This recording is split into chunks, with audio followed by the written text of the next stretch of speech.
ಇವತ್ತು ನಾನು ಒಬ್ಬ ವಿದ್ಯಾರ್ಥಿ ಬಗ್ಗೆ ವಿವರಿಸ್ತೀನಿ. ಓದಲಿಕ್ಕೆ ಸಾಧಾರಣವಾಗಿ ಅವ ಚಲೋನ ಇದ್ದಾನ, ಆದ್ರೆ ಅವಂಗ ಸಂಗೀತದಾಗೂ ಆಸಕ್ತಿ ಅದ. ಬಿಸ್ನೆಸ್ ಐಡಿಯಾಗಳ ಬಗ್ಗೆ ಯೋಚಿಸೋದು ಅವನಿಗೆ ಇಷ್ಟ, ಜನರ ಮುಂದೆ ಮಾತಾಡೋದು ಇಷ್ಟ. ಕೆಲವೊಂದು ಸರ್ತಿ ಡಿಸೈನ್ ಬಗ್ಗೆ ಕುತೂಹಲ ಮೂಡ್ತದ. ಆಟ ಆಡೋದ್ರಾಗೂ ಮುಂದಿದ್ದಾನ.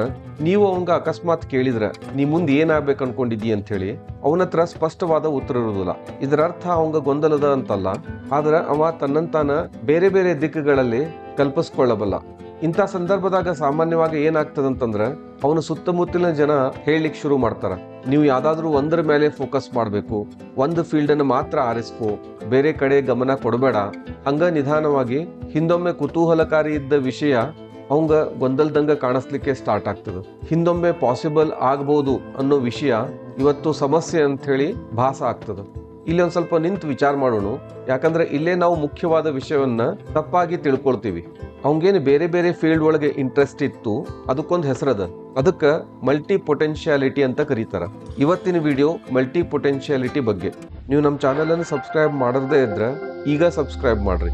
ಮಲ್ಟಿ ಪೊಟೆನ್ಶಿಯಾಲಿಟಿ ಅನ್ನೋ ವಿಷಯ ಸೈಕಾಲಜಿ ಒಳಗ ಬಹಳ ಹಿಂದಿನಿಂದನೂ ಅದ, ಆದ್ರೆ ಇದರ ಹೆಚ್ಚು ಪರಿಚಯ ಆಗಿದ್ದು ಮಲ್ಟಿ ಪೊಟೆನ್ಶಿಯಲೈಟ್ ಅನ್ನೋ ಪದವನ್ನ ಎಮಿಲಿ ವ್ಯಾಪ್ನಿಕ್ ಅನ್ನೋರು ತಮ್ಮ ಟೆಡ್ ಟಾಕ್ ಮೂಲಕ ಪರಿಚಯಿಸ್ತಾರ. ಅದರ ಅರ್ಥ ಸಂಕ್ಷಿಪ್ತವಾಗಿ ಇಲ್ಲಿ ನೋಡೋಣ. ಎಲ್ಲರಿಗೂ ಒಂದ ನಿಜವಾದ ಗುರಿ ಇರಬೇಕು ಅಂತೇನಿಲ್ಲ. ಕೆಲವೊಬ್ಬರಿಗೆ ಹುಟ್ಟಿನಿಂದನ ಹಲವಾರು ಕ್ಷೇತ್ರ ಒಳಗ ಆಸಕ್ತಿ ಇರ್ತದೆ ಮತ್ತು ತಮ್ಮ ಜೀವನದುದ್ದಕ್ಕೂ ಹಲವು ವಿಷಯಗಳಲ್ಲಿ ಕೌಶಲ್ಯಗಳನ್ನ ಬೆಳೆಸಿಕೊಳ್ಳೋ ಸಾಮರ್ಥ್ಯ ಅವ್ರಿಗಿರ್ತದೆ. ಇಂಥ ಜನರಿಗೆ ಮಲ್ಟಿ ಪೊಟೆನ್ಶಿಯಲೈಟ್ಸ್ ಅಂತ ಹೇಳಿ ಕರೀತಾರೆ. ಮಲ್ಟಿ ಪೊಟೆನ್ಶಿಯಲೈಟ್ಸ್ ಅನ್ನೋರು ಗೊಂದಲದಾಗಿರುವುದಿಲ್ಲ, ಗಮನ ಹಳಿ ತಪ್ಪಿದವರಲ್ಲ ಅಥವಾ ಏಕಾಗ್ರತೆ ಇಲ್ದವರಲ್ಲ. ಅವ್ರು ಯಾರಂದ್ರೆ ಕುತೂಹಲ ಅನ್ನೋದು ಸ್ವಾಭಾವಿಕವಾಗಿನ ಬೇರೆ ಬೇರೆ ದಿಕ್ಕುಗಳಲ್ಲಿ ಹರಿತದೆ.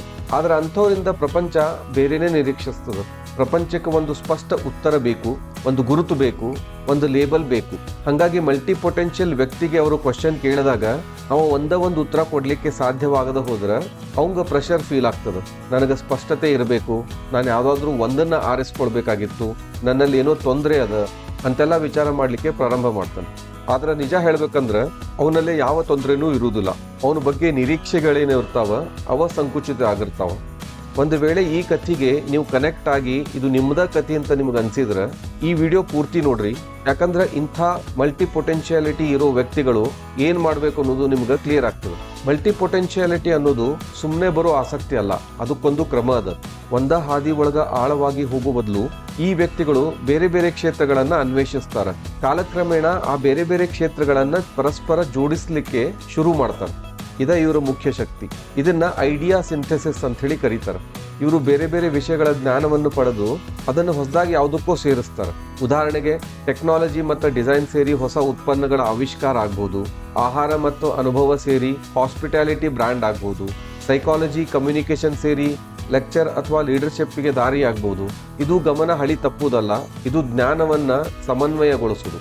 ಇಂಥ ವ್ಯಕ್ತಿಗಳು ಪದೇ ಪದೇ ಹೊಸ ಕ್ಷೇತ್ರಗಳಿಗೆ ಕಾಲಿಡುವುದರಿಂದ ಅವರು ಬೇಗನೆ ಕಲೀಲಿಕ್ಕೆ ನಿಸ್ಸೀಮರಾಗಿರ್ತಾರ, ಪರಿಸ್ಥಿತಿಗೆ ತಕ್ಕಂತೆ ಬದಲಾಗ್ತಾರ, ಯಾವುದೋ ಭಯ ಇಲ್ಲದ ಶೂನ್ಯದಿಂದ ಕೆಲಸ ಆರಂಭಿಸ್ತಾರ.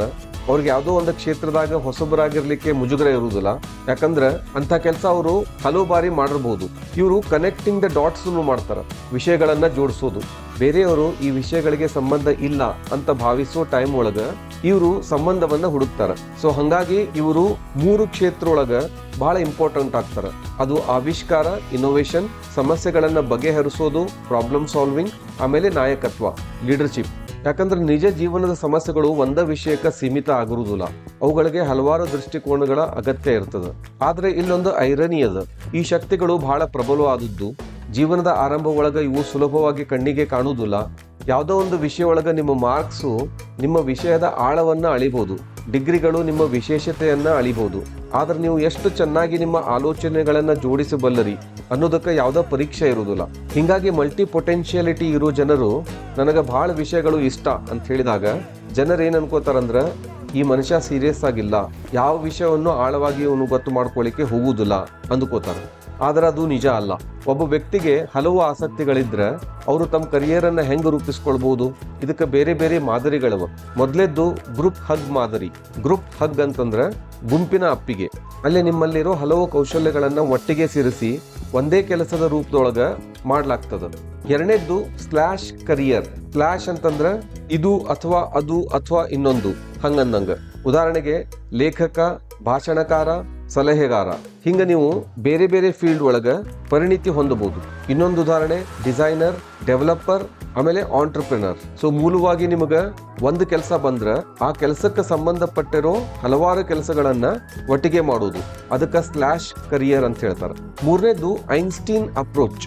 ಇದೇನಂದ್ರ ಒಂದು ಸ್ಟೇಬಲ್ ಆಗಿರೋ ಕೆಲಸವನ್ನ ನೀವು ಆರಿಸ್ಕೊಂಡು ಅದರ ಜೊತೆಗಿನ ಬೇರೆ ಕೆಲಸಗಳನ್ನ ಹಾಬಿಯನ್ನಾಗಿ ಮಾಡ್ತೀರಿ. ಆ ಬೇರೆ ಕೆಲಸಗಳ ಒಳಗ ಆಸಕ್ತಿಯನ್ನ ಕಳೆದುಕೊಳ್ಳುವುದಿಲ್ಲ. ಕಾಲಕ್ರಮೇಣ ಇಂಥ ಕೆಲಸಗಳ ದೊಡ್ಡ ಅವಕಾಶ ಆಗಲು ಬದಲಾಗಬಹುದು.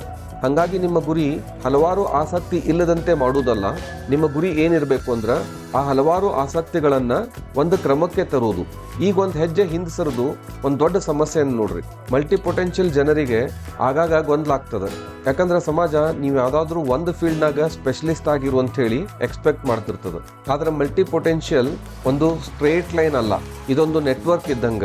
ಬೇರೆ ಬೇರೆ ವಿಷಯಗಳನ್ನ ಆಯಾ ಟೈಮಿಗೆ ತಕ್ಕಂಗ ಒಂದೇ ಕಡೆ ಸೇರಿಸಿ ಅದನ್ನ ನಿಮ್ಮ ಸ್ಟ್ರೆಂಗ್ತ್ ಆಗಿ ನಿಮ್ಮ ಕೆಲಸವನ್ನ ನೀವು ರೂಪಿಸ್ಕೊಳ್ಬಹುದು. ಅವಾಗ ನಿಮ್ಗೆ ಅನಿಸ್ಬಹುದು, ನನಗೆ ಬಹಳ ವಿಷಯ ಇಷ್ಟ, ಒಂದನ್ನ ಆರಿಸ್ಕೊಳ್ಳಿಕ್ಕೆ ಸಾಧ್ಯ ಆಗ್ತಿಲ್ಲ, ನಾವ್ ಯಾವ್ದಾದ್ರು ಒಂದು ವರ್ಗಕ್ಕೆ ಸೇರಿದವನಲ್ಲ, ಹಿಂಗೆಲ್ಲ ನಿಮ್ಗೆ ಅನ್ಸಿದ್ರೆ ಅದನ್ನ ಸರಿಪಡಿಸ್ಲಿಕ್ಕೆ ಹೋಗ್ಬೇಡ್ರಿ. ಅದನ್ನ ಕೇರ್ಫುಲ್ ಆಗಿ ಗಮನಿಸ್ರಿ. ಯಾಕಂದ್ರ ಬೇರೆ ಬೇರೆ ದಿಕ್ಕಿನತ್ತ ನಿಮ್ಮನ್ನ ಎಳೆತಿರೋ ಆಸೆಗಳು ಗೊಂದಲ ಆಗಿರ್ಲಿಕ್ಕಿಲ್ಲ, ಅದು ನಿಮ್ಮ ನಿಜವಾದ ಡಿಸೈನ್ ಆಗಿರ್ಬೋದು. ನೀವು ಬರೀ ಒಂದ ಐಡೆಂಟಿಟಿಗೆ ನಿಮ್ಮನ್ನ ನೀವ ಸೀಮಿತ ಮಾಡ್ಕೋಬೇಕಂತಿಲ್ಲ. ಬದಲಾಗಿ ಹಲವು ಆಸಕ್ತಿಗಳನ್ನ ಹೊಂದಿ ನಿಮ್ಮ ಬದುಕನ್ನು ಸುಂದರವಾಗಿ ಕಟ್ಕೋಬಹುದು. ಕೆಲವೊಬ್ರು ಒಂದ ವಿಷಯದ ಆಳಕ್ಕೆ ಹೋಗಿ ಮೌಲ್ಯ ಸೃಷ್ಟಿಸ್ತಾರ, ಇನ್ನು ಕೆಲವರು ವಿಷಯಗಳನ್ನ ಜೋಡಿಸೋ ಮೂಲಕ ಮೌಲ್ಯ ಸೃಷ್ಟಿಸ್ತಾರ. ಎರಡೂ ಮುಖ್ಯನ, ಯಾವುದೂ ಸರಿ ತಪ್ಪು ಅಲ್ಲ. ಹಂಗಾಗಿ ಸಮಾಜ ನಿಮ್ಮನ್ನ ಅಪಾರ್ಥ ಮಾಡ್ಕೊಂಡಿದ್ರ ನೀವು ಅವ್ರಿಗೆ ಎಕ್ಸ್ಪ್ಲನೇಷನ್ ಮಾಡೋ ಅಗತ್ಯ ಇಲ್ಲ. ನಿಮ್ಗೆ ನೀವ ಕನ್ವಿನ್ಸ್ ಮಾಡಿಕೊಂಡು ನಿಮ್ಮ ಒರಿಜಿನಲ್ ಡಿಸೈನ್ ಹಿಂಗದ ಅಂತ ಹೇಳಿ ಹಲವಾರು ಆಸಕ್ತಿಗಳನ್ನು ಹೊಂದಿ ಬೇರೆ ಬೇರೆ ವಿಷಯಗಳನ್ನ ಜೋಡಿಸ್ಕೊಂಡು ಅದರೊಳಗ ಕರಿಯರ್ ಕಟ್ಟೋರಂಥವ್ರು ನೀವಾಗಬೇಕು. ಈ ಮಲ್ಟಿ ಪೊಟೆನ್ಶಿಯಾಲಿಟಿ ಬಗ್ಗೆ ಇರೋ ಈ ವಿಡಿಯೋ ಇಷ್ಟ ಆದ್ರೆ ಲೈಕ್ ಮಾಡ್ರಿ, ಬೇರೆದವ್ರ ಜೊತೆಗೂ ಹಂಚ್ಕೊಳ್ರಿ. ಇಂಥ ವಿಡಿಯೋಗಳನ್ನ ನೋಡ್ತಾ ಇರ್ಲಿಕ್ಕೆ ನಮ್ಮ ಚಾನೆಲ್ ಅನ್ನ ಸಬ್ಸ್ಕ್ರೈಬ್ ಮಾಡ್ರಿ. ಜೈ ಹಿಂದ್, ಜೈ ಕರ್ನಾಟಕ.